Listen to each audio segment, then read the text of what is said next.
Assalamualaikum warahmatullahi wabarakatuh, Bapak dan Ibu guru hebat. Pada kesempatan kali ini, kami akan memaparkan hasil diskusi kami pada mata kuliah Filosofi Pendidikan Indonesia pada topik 1, Ruang Kolaborasi Argumen Kritis Perjalanan Pendidikan Nasional. Kelompok kami terdiri dari saya, Nisrina Nur Fajrianti, kemudian Rida Norma, Ridwan Aditya, Rizky Nur Afifah, dan Salma Marifah.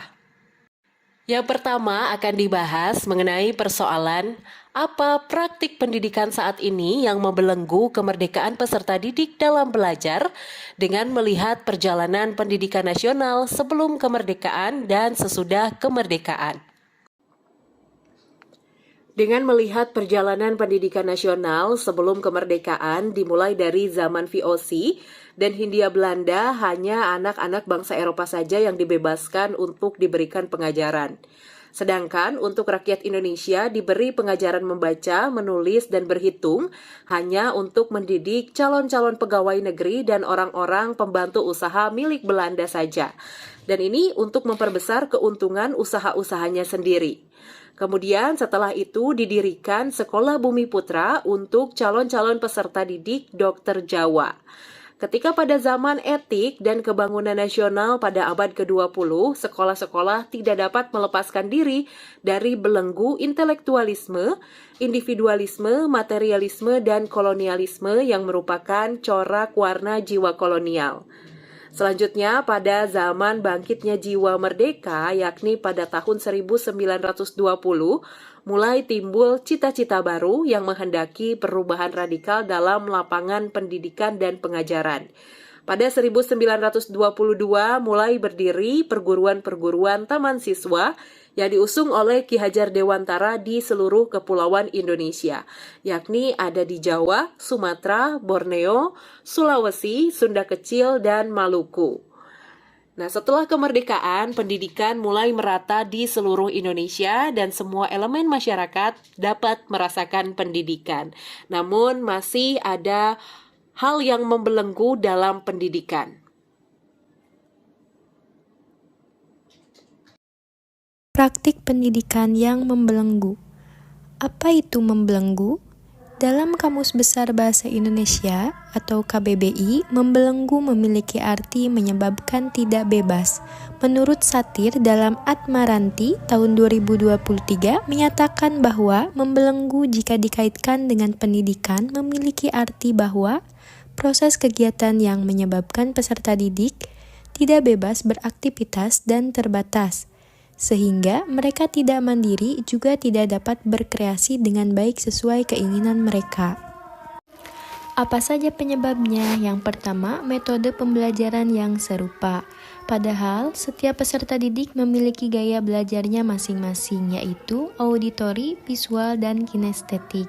Kemudian yang kedua, guru yang hanya fokus pada penilaian akhir peserta didik, yang berupa penilaian kognitif, sehingga membuat peserta didik lebih fokus pada pencapaian nilai akhir. Padahal, pada abad ke-21, peserta didik dituntut untuk setidaknya memiliki 6 kecakapan, yaitu critical thinking, communication, collaboration, creativity, karakter, dan citizenship.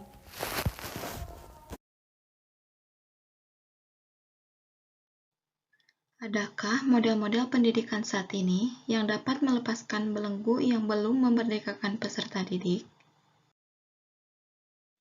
Model pendidikan saat ini yang dapat melepaskan belenggu yang belum memerdekakan peserta didik yaitu kurikulum 2013. Dikarenakan kurikulum 2013 sudah berorientasi pada peserta didik, namun masih berbasis kompetensi, sehingga masih berfokus pada hasil kompetensi siswa. Bentuk kurikulum 2013 yaitu pendekatan kompetensi yang mencakup aspek sikap, pengetahuan, dan keterampilan, yang dimana evaluasi masih menggunakan suatu penilaian otentik. Dengan demikian, kurikulum 2013 masih belum membebaskan siswa dalam memilih cara dan gaya belajar yang sesuai dengan kebutuhan mereka. Kurikulum ini masih menggunakan pendekatan kompetensi sehingga masih melihat kemampuan siswa dalam berbagai bidang. Namun, setelah kurikulum 2013, kemunculan kurikulum merdeka menjadi penyempurna dan memberikan kemerdekaan pada peserta didik dan juga guru memiliki keleluasaan untuk memilih berbagai perangkat pembelajaran, sehingga pembelajaran dapat disesuaikan dengan kebutuhan dan minat peserta didik.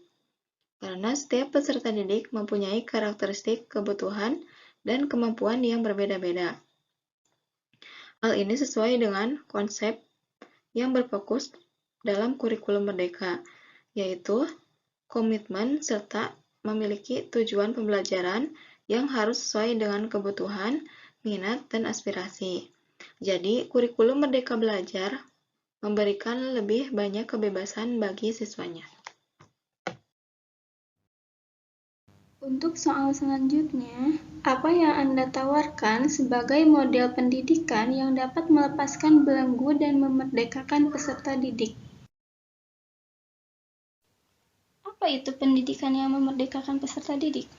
Pendidikan yang memerdekakan adalah proses pendidikan yang memberikan kebebasan kepada peserta didik untuk mengatur diri, tumbuh, dan berkembang sesuai dengan kodrat peserta didik.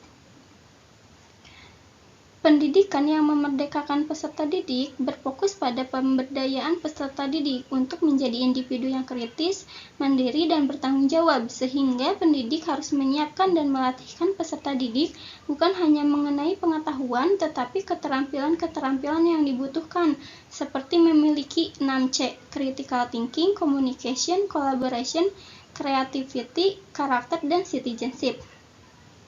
Pendidikan yang memerdekakan peserta didik juga menempatkan keaktifan peserta didik menjadi unsur penting dalam menentukan proses dan kesuksesan belajarnya, sehingga dapat mengkonstruksi pemahamannya sendiri.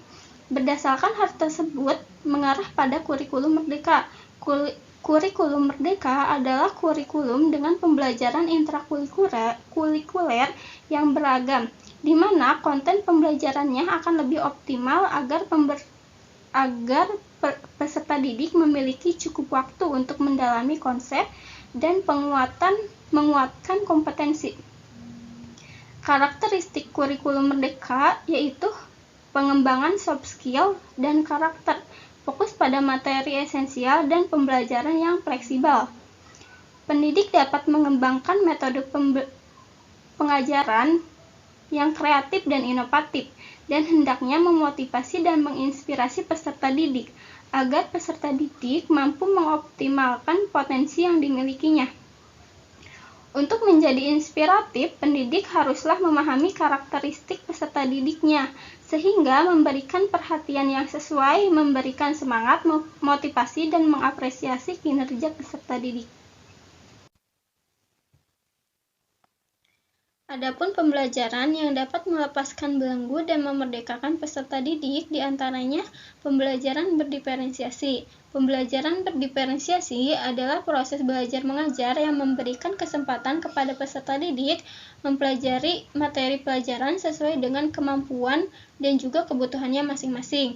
Dalam pembelajaran berdiferensiasi ada 4 aspek dalam kendali dan kontrol pendidik, yaitu 1. Aspek konten. Aspek konten ini adalah aspek yang mau diajarkan oleh guru di kelas. Ada 2 cara membuat konten pelajaran berbeda, yaitu berdasarkan tingkat kesiapan dan minat peserta didik. Yang kedua, berdasarkan profil belajar yang dimiliki oleh peserta didik. Yang kedua, ada aspek proses atau kegiatan bermakna yang akan dilakukan peserta didik di kelas. Kegiatan yang dilakukan peserta didik tidak dinilai secara numerik, melainkan secara kualitatif, berupa catatan umpan balik tentang sikap, pengetahuan, dan juga keterampilan. Yang ketiga, aspek produk, biasanya hasil akhir dari pembelajaran untuk menunjukkan kemampuan, pengetahuan, keterampilan, dan pemahaman peserta didik selama 1 semester.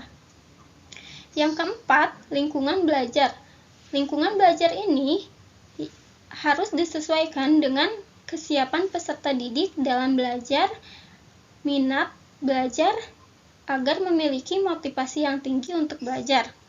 Yang kedua, ada pembelajaran melalui penemuan, yaitu discovery learning. Pembelajaran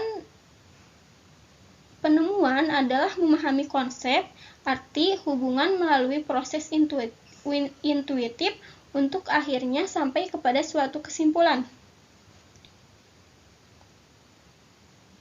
Model discovery learning mengembangkan cara belajar peserta didik aktif menemukan sendiri, menyelidiki sendiri, serta pendidik di dalam kelas sebagai pembimbing dan mengarahkan pembelajaran sesuai dengan tujuan pembelajaran.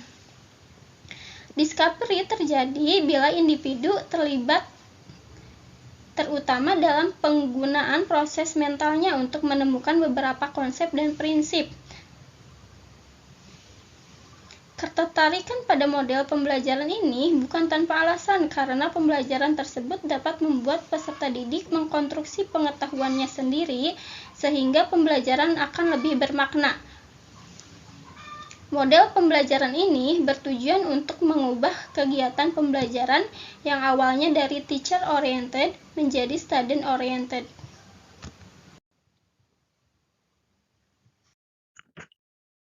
Selain pembelajaran berdiferensiasi dan pembelajaran melalui penemuan atau discovery learning, ada juga pembelajaran melalui model PBL atau problem based learning dan pembelajaran melalui model PJBL atau project based learning.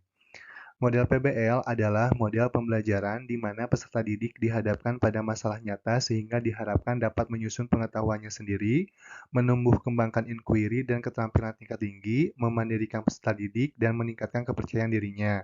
Karakteristik dari model pembelajaran ini adalah proses pembelajarannya lebih menitikberatkan kepada peserta didik sebagai orang belajar. Masalah yang disajikan kepada peserta didik adalah masalah yang otentik. Peserta didik berusaha untuk mencari informasi melalui sumbernya, baik dari buku atau informasi lainnya. Dilaksanakan dalam kelompok kecil dan guru di sini hanya berperan sebagai fasilitatornya saja. Selanjutnya, pembelajaran melalui model PJBL atau Project Based Learning. Model pembelajaran ini adalah model pembelajaran yang menggunakan proyek atau kegiatan sebagai medianya. Pada model ini, guru menjadi fasilitator berperan sebagai pemberi permasalahan berupa studi kasus yang nantinya akan diselesaikan pada peserta didik dalam bentuk proyek. Sekian presentasi dari kelompok kami mengenai argumen kritis perjalanan pendidikan nasional. Kami ucapkan terima kasih banyak atas waktu yang telah diberikan.